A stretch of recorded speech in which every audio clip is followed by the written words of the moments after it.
Rien ne va plus dans ta vie. Regarde ça. Inky Johnson est né à Kirkwood, dans l'est d'Atlanta. Un quartier miné par la criminalité, la drogue et la violence des gangs. Il grandit chez sa grand-mère, dans une maison de 2 chambres pour 14 personnes. La plupart du temps, Inky dormait sur le sol, accompagné des cafards et des rats. Très jeune, il avait compris que le crime ne lui proposait que 2 issues, la mort ou la prison. Mais Inky a choisi une autre voie. Une voie digne, mais plus difficile. La voie qui allait lui permettre de sortir les siens de la misère. Devenir footballeur américain à la NFL.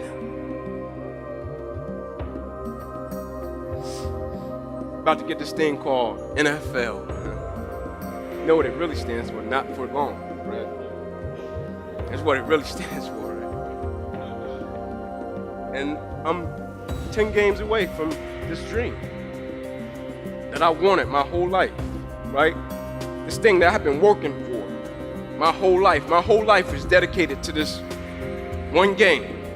I'm up Saturday mornings, 4 o'clock, 5 o'clock in the morning, 2 miles to a fire station, 2 miles back home. I'm in the park, 9:30, 10 at night, doing everything in my life surrounded the game of football. I'm sitting at home at night, I'm throwing balls up to the ceiling, and I'm catching them different type of ways, trying to see if a receiver was to check me, if I wanted to catch an interception. Like, everything revolved around this game, and I finally get in a position in my life to where now I'm 10 games away from it. I got the paperwork that states I'm about to be an NFL draft pick. NFL on top of the paper. Inky Johnson projected top 30, automatic multi-millionaire. Now all you have to do, the hard part's over. Just play the next 10 football games, Ink. You made it. Quand Inky était au collège, on lui avait dit qu'il était trop petit en taille pour rejoindre la NFL. Mais Inky avait un sacré talent. Il avait du caractère. Ce serait la NFL ou rien. Il s'est concentré sur ses rêves et n'a rien lâché, au point où son entraîneur lui a un jour annoncé qu'il faisait partie des 30 joueurs qui seraient sélectionnés pour la NFL. Il était de plus en plus proche de son rêve. Mais il a suffi d'un seul match pour que sa vie bascule. And I hit this guy, and as soon as I hit him, I knew it was a problem, but I didn't think it would be this type of problem. Like, you know how when things happen, you're like, I didn't expect that, but I don't think it's gonna be anything too crazy. And when I hit him, every breath in my body left, my body goes completely limp, I fall to the ground, I blacked out, my eyes open, I'm still not, too concerned, because it's football. I told Pastor, I never thought about a career-ending injury. You have injuries within the game. When my eyes open, guys run over, Ink, let's rock, man, let's go, let's finish him off. And I'm like, I can't. Like, what do you mean you can't? You're a starting corner. Get up. You can nurse your injury after the game, man. I'm like, no, I can't. They said, what do you mean you can't? I said, I can't move. It's a shock, neck to my toes. I can't feel anything. Shock leaves. It stays in my right arm and hand. I'm like, maybe I got a bad stinger. They put me on the spine board, wheeling me off the field. Doctor says to me as he's walking beside me, I don't know how you're still alive, son. You don't have any pulse. Maneuver. We get to the ambulance. My father's standing there. I'm like, Pops, I laid it on him, right? I put it on him, right? My dad's like, yeah, but I think you got the worst part of this for me. Doctor said, we're going to take you over, run a couple tests, bring you back into the room. Everything will be cool. They run the test. They bring me back into the room. Mom comes in, kisses, prays. Son, you'll be fine. She's going to walk out. Doctors rush in. Head boy says, hey, man, got to rush him back to surgery. He's about to die. And he says to me, you ruptured a subclavian artery in your chest. You bleed internally. If we don't perform this surgery tonight, I guarantee you, you won't be here no more. From 7 years old to 20 years old, boiled down to one moment. The sacrifice, the dedication, the commitment came down to one moment. And the next morning I woke up from that surgery. The NFL on my scale of life, SEC championship, that big. Cornerback, I was embarrassed. And I'm saying to myself, man, ain't you really messed it up this time? Like, man, that's really the only thing you wanted, huh? Like, you just thought because you grew up in this so-called hood, 2-bedroom home, 14 people, like the only thing you really wanted was the NFL, that's it. I'm like, man, you limited God to that? Like, life holds no substance, no value? Like, efficient but not effective? I did things right, but I never did the right thing? And now the thing I placed my identity in, now it was gone. That's why I laugh at people when they say, man, if I could just get this, I'll be.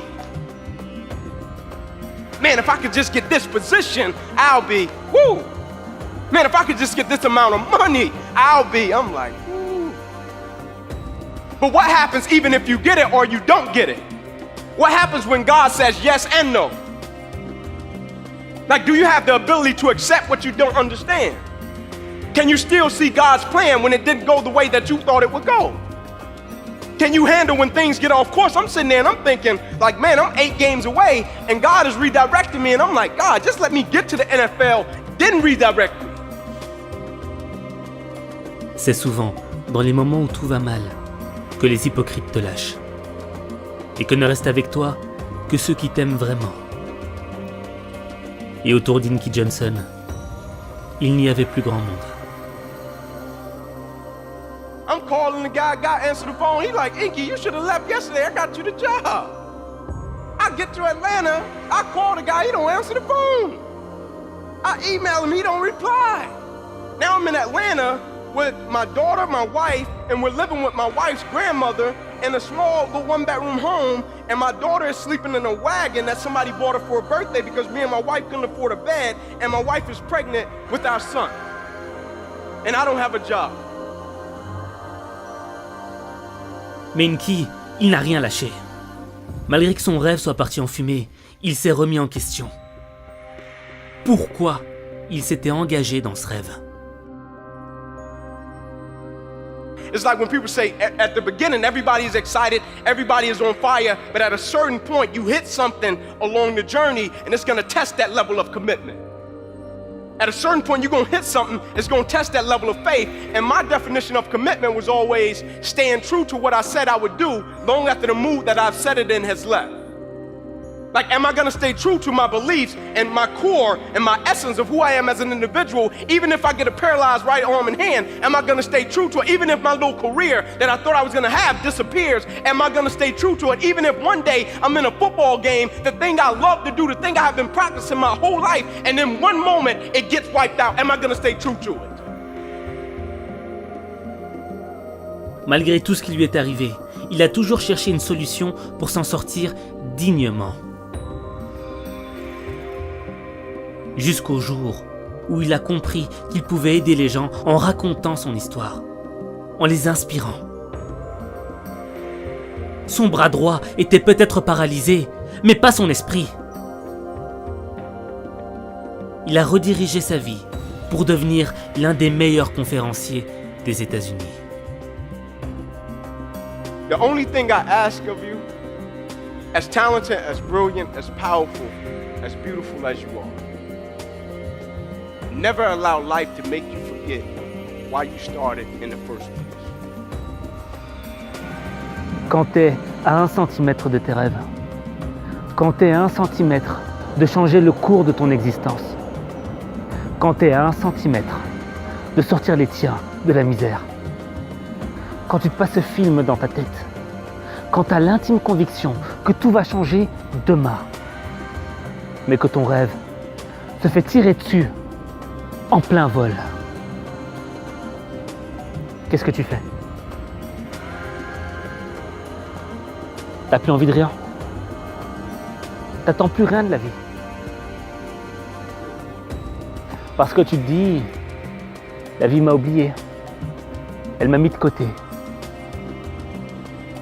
Mais c'est à cet instant précis que tu n'es plus fidèle à toi-même. C'est à ce moment-là que ton esprit se meurt. Parce que la vie, elle t'oublie pas. Tant que ça bat ici, elle ne t'oublie pas. Elle prépare quelque chose d'énorme pour toi. Quelque chose qu'il n'y a que toi qui peux concrétiser. Mais tu dois y croire. Tu dois rester fidèle à toi-même. Parce qu'il n'y a que toi qui peux changer les choses.